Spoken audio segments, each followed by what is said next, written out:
What's good YouTube, Ben here, welcome to the next video on the channel. In this one, I'm going to give you my Steel Path viable build for Dual Zoren Prime. Let's get into this. Right, so Dual Zoren Prime was recently released with the Lavos Prime set along with Cedo Prime. So Dual Zoren Prime is a sort of twin hand axe, although it counts as I believe it counts in game as a dual sword. But let's jump straight into the build. So, we've got Swirling Tiger, which is a stance fanning multi-hit strikes. Also, the unique trait for this weapon, airborne melee slide attack will boost movement speed, landing cancels the effect. But we're not really going to be using that too much. Prime Pressure Point for 165% damage. We've got Galvanized Elementalist for 80% status damage and on melee kill, plus 30% status chance for 20 seconds stacks up to 4 times. Galvanized Steel for 110% critical chance, times 2 for heavy attacks, and on melee kill, plus 30% critical damage for 20 seconds stacks up to 4 times. Galvanized Reflex for 50% heavy attack efficiency and on melee kill, plus 20% initial combo, 20 initial combo for 20 seconds, stacks to 4 times. Blood Rush for 40% critical chance, stacks with the combo multiplier. Organ Shatter for 90% critical damage. Virulent Scourge for 60% toxin and 60% status chance. And Vicious Frost for 60% cold and 60% status chance. And in the Arcane slot, we're running Melee Animosity. At rank 5, on melee hit, gain 42% critical chance of your next heavy attack, up to 420%. So as you can see, we're going for a primary critical build, but also some status as well. Of course, a lot of these mods are working together. So for example, Galvanized Steel boosts innate critical chance, but then of course it also gives you critical damage, along with Organ Shatter. Because of the combo counter giving you more damage on crits, we've got this for initial combo, as well as once we get the criticals up, stuff like combo chance, critical chance goes with combo multiplier, so this works with reflex as well. And then animosity, of course, taking that critical chance really high on the heavy attacks. So we've got 63% critical chance and a 6.1 times critical multiplier with 48.4 innate status, but that will go higher as well. So it's pretty cool. Not to mention we've got viral as well, so that'll help cut through health of pretty much every enemy. But let's get into the mission. I'll show you what this thing can do. Alright, so we're at Oxymoko in the Void again. I'll quickly explain why we're here. So Oxymoko is in the Void. It's one of the latest game areas of the game. Plus, of course, we're on the Steel Path, meaning that you're dealing with some of the higher level enemies on the Steel Path. Not to mention, whilst you're here in the Void, you're dealing with the Corrupted. And with the Corrupted, you're dealing with enemies with just health, enemies with health and shields, and enemies with high armor, giving you a more varied example of what your weapon/warframe can do. I also want to point out as well that this is what I like to call a viable build. So whilst it is viable for you to use on the Steel Path, and you can definitely use it, it probably won't get you to level cap, which is level 9,999. So with that knowledge in mind, let's go. Also, for anyone wondering what aura mod my Atlas is using, my Atlas is using growing power, so there's no artificial boost to damage either, which is fine. But as soon as you get one kill, that pretty much sets you on the right path to go, because as soon as that happens, your combo stuff goes up, and you're able to start slicing through pretty much everything that comes in your way. Now, I love Dual Zoren Prime. In fact, I've been waiting for this weapon to go Prime for years, because I've had Dual Zoren for a long time, but never put a build on it in the hopes that one day it would get a Prime. And of course, now it has, which is fantastic.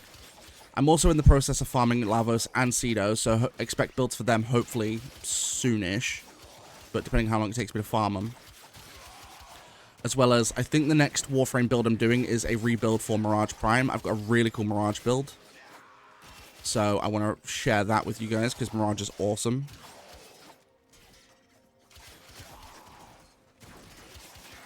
But as you can see, we're cutting through with absolute ease. There's no real issues.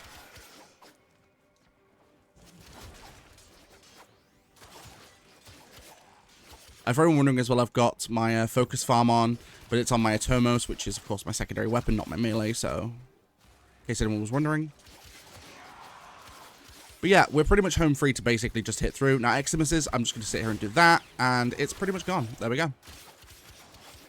Thanks to having really high combo multipliers, let's get Gloom going, there we go. Thanks to having really good combo multipliers, your critical hits just do work. They just do absolute damage against everything, pretty much.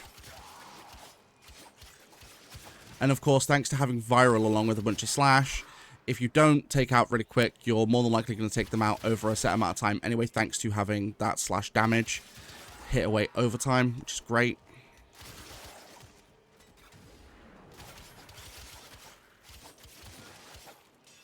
But it's pretty self-explanatory, really. Like, the thing with melee is, melee weapons, wow. generally are not that hard to build because they're... Like, melee's been I'd argue, the top combat style for years with Warframe. Always has been. Like, melee's been the way you go, even in early days of the Steel Path, back when the arcanes didn't exist for other weapons. Like, melee was just the way you went through Steel Path. Definitely was for me, definitely at the start. Of course, nowadays you can go through Steel Path a lot more because you're able to not only keep your Warframes alive longer, but also... oh, crap. There we go.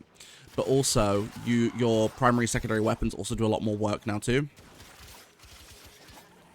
And the cool thing is as well, with a lot of weapons, there's multiple ways to build them. Don't get me wrong, for some weapons, there's only one or two maybe ways you can do it. But like with quite a few weapons, depending on what they are, of course, there's many ways you can go about it. Especially with stuff like Kuva weapons, for example, or sister weapons that are just really easy to build with. Bye. Right, let's go. Ah. I kind of love and hate bullet jumping all at the same time. Thank you. Ah, it's bloody below me. There we go. Boom, there we go. Okay. Let's catch back up.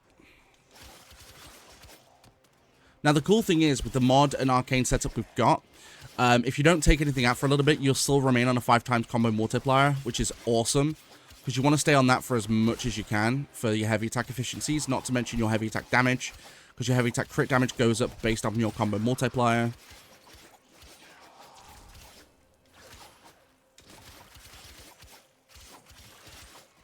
But like I said before, you generally just rip through everything anyway.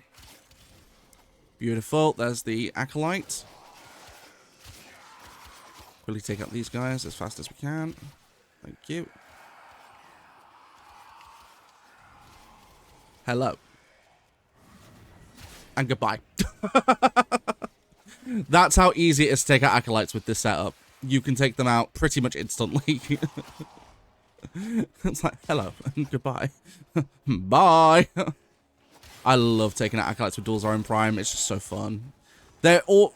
As long as you've got a decent combo multiplier, like a 5 or 6 times, you can literally one-shot. It's nuts. But that is my build for Dual Zoren Prime. Let me know what you think in the comments down below. Don't forget you can also support the channel completely for free just by liking, commenting, and subscribing. It really does help that YouTube algorithm. Don't forget you can also support the channel even further by becoming a channel member from as little as 99 pence per month. And don't forget I do live stream. When I go live here on YouTube and over on Twitch and on Kick all at the same time.